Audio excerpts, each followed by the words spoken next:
You know, at some point this whole thing is going to stop working, right? Nobody can keep this kind of streak alive forever. Nobody has that kind of luck or skill or just plain ability. At some point, just based on simple logic, Marvel Studios will stop being able to put anything from their vast archive of characters they want, even an entire team of C and D-listers that most hardcore fans have never heard of, into a movie and get a big crowd-pleasing hit out of it. Eventually, inevitably, one of these damn things has to come up short and prove that not even Marvel and Disney get to be invincible. It's probably not going to be this one, though. Yes, surprising absolutely no one, Marvel's Guardians of the Galaxy, billed in deliberate paradoxical hyperbole as the riskiest sure thing of summer 2014, is pretty damn great. A wildly irreverent action comedy set in a richly textured, fully realized world overflowing with memorable characters and crackling, humorous dialogue. The kind of playfully joyous but emotionally satisfying ride that used to define the summer blockbuster before punishing dourness and bloated runtimes were the order of the day. Loosely based on various incarnations of a mostly obscure Marvel series that's been kicking around in various forms on and off since the 70s, the conceit here is building a classic formula space opera of the kind that used to keep pulp sci-fi magazines and paperback bookshelves stocked to the brim out of characters and settings from the publisher's extensive backlog of cosmic arcana. As a result, Guardians is easily the Marvel movie most densely packed with inside jokes and continuity nods, but also among the easiest for non-fans to engage in. Sure, there's plenty of information floating around at the margins that fans will recognize as either having been set up before or set to pay off later, but we're encouraged to actually care about it in this context exactly as much as the main characters do, which is to say, not very much at all. Our hero, or at least the closest thing to it, is Peter Quill, a human abducted by aliens as a child on what was already the worst day of his life, who now lives in a populated region of deep space as a self-styled outlaw called Star-Lord. His attempts to fence an ancient artifact place him into conflict with Ronan the Accuser, a villain who needs said artifact in order to bribe even worse villain Thanos into destroying a planet against which Ronan carries an ancient grudge. Quill is pursued by both Thanos assassin Gamora for the artifact and by bounty hunters Rocket Raccoon and Groot for a price on his head, but all four of them wind up in prison where they meet Bruiser Drax the Destroyer, who seeks revenge against Ronan and his associates. The five of them agree to team up, escape, sell the artifact, and split the cash, until they discover that it contains one of those Infinity Stones that have already proven devastating in prior Marvel movies and resolve to do what they can to keep it out of the hands of evil.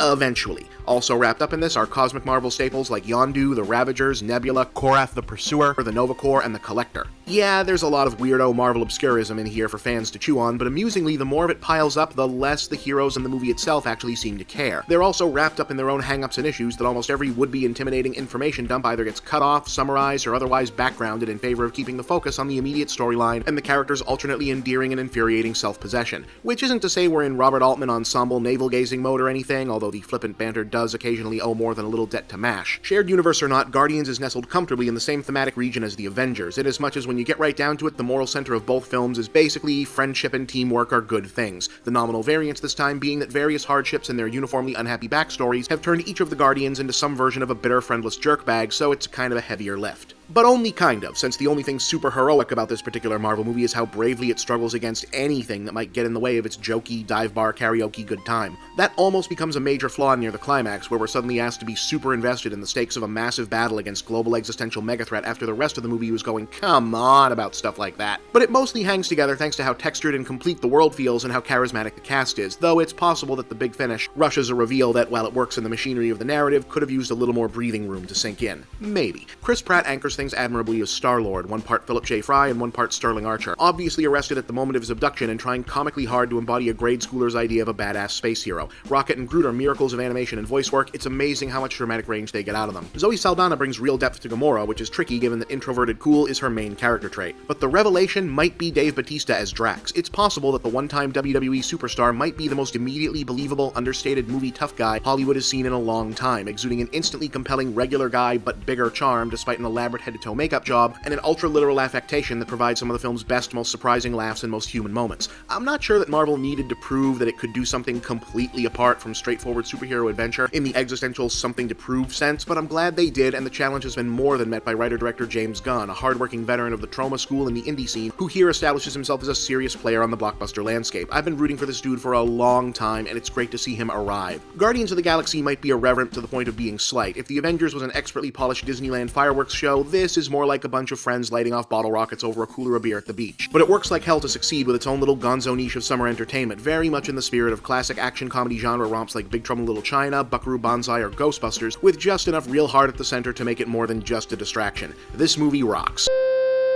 Yeah, basically no notes. That was one of the ones where I pretty much had it right on the ball straight out from the gate. I think the most interesting thing about looking back on a review of the first Guardians of the Galaxy movie is really the degree to which people, myself included, didn't really realize how much that would come to be such a definitive film in the franchise. Obviously, the amount of influence that it was able to have was blunted by the fact that Marvel fucked up and ended up firing James Gunn for a while. So this idea that he was eventually supposed to, for a time, be like in charge of the cosmic side of the Marvel Universe went away. Who knows what that would have looked like, how much of that's going to become some part of the DC films now that he's in charge. But at the time, even though this was very clearly a big movie for Marvel at the time, not like a small independent film or like a tiny offshoot or something, the fact that it was such a breezy, fun, confident little thing of its own, kind of on its own pocket right away, it was very easy to regard it as just an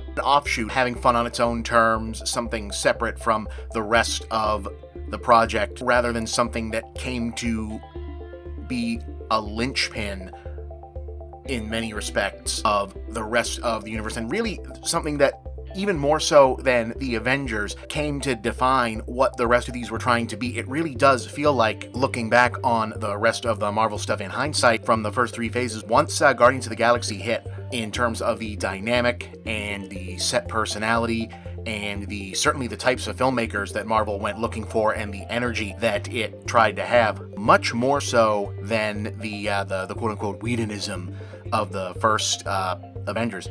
What people tend to now associate as the Marvel style and character interaction, the Marvel method of adapting their material very liberally, getting a general idea of what a character can be from the comics, matching it to fun actors, and building out an entirely new thing sometimes for the films. The sense of team dynamics and a heavy emphasis on humor, personality, and character-based stories and character dynamics first, labyrinthine lore dump second, really kind of begins with Guardians. This really came to be the movie that defined what every solid, good Marvel thing was trying to be after this.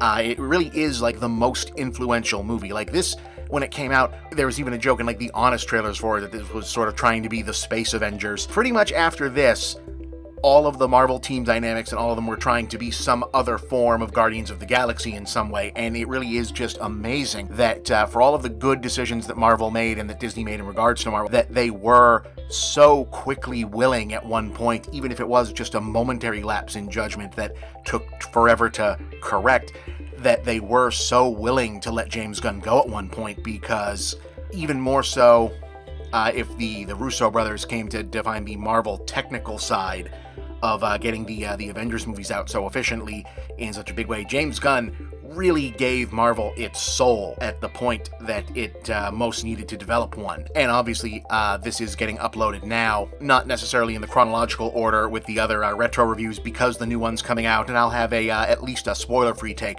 on Guardians Volume 3 going up as a separate review as soon as I can get it up. I think, just to say it here with even fewer spoilers, that Volume 3 is easily the best of the series, might be the best of the new Marvel movies, but the best of the Marvel movies, period. Possibly, it's just a spectacular film. This is the best of the franchise, best Marvel franchise. James Gunn, far and away the best of the Marvel directors. So I wanted to have this one up. The reason you're not going to see the Volume 2 review added to the end of this one is because that was done for Geek.com. That website, even though the website doesn't exist, the YouTube channel still does exist, and that was still technically owned by Ziff Davis Media, though the site is defunct. The parent company is not, and we're still working out what the ownership of those produced works that were produced under contract between me and that company still is. So I don't know if I'm fully clear to re-upload full copies of those. So that's being worked on, and I don't want to take a risk on that killing out the uploadability of this one, so just the first one for now. And Volume 3, I'll have a spoiler-free take on that when I can. For now, this was, it's fun to look back on this one. Obviously, I agree with everything I said here. The first one, great. Second one, great. Third one, great. What a trilogy. What a series. Makes me even more confident than ever that we are about to see something hopefully really special with what James Gunn's going to do with DC, and really from whatever he's going to do, because he's just such an amazing special talent.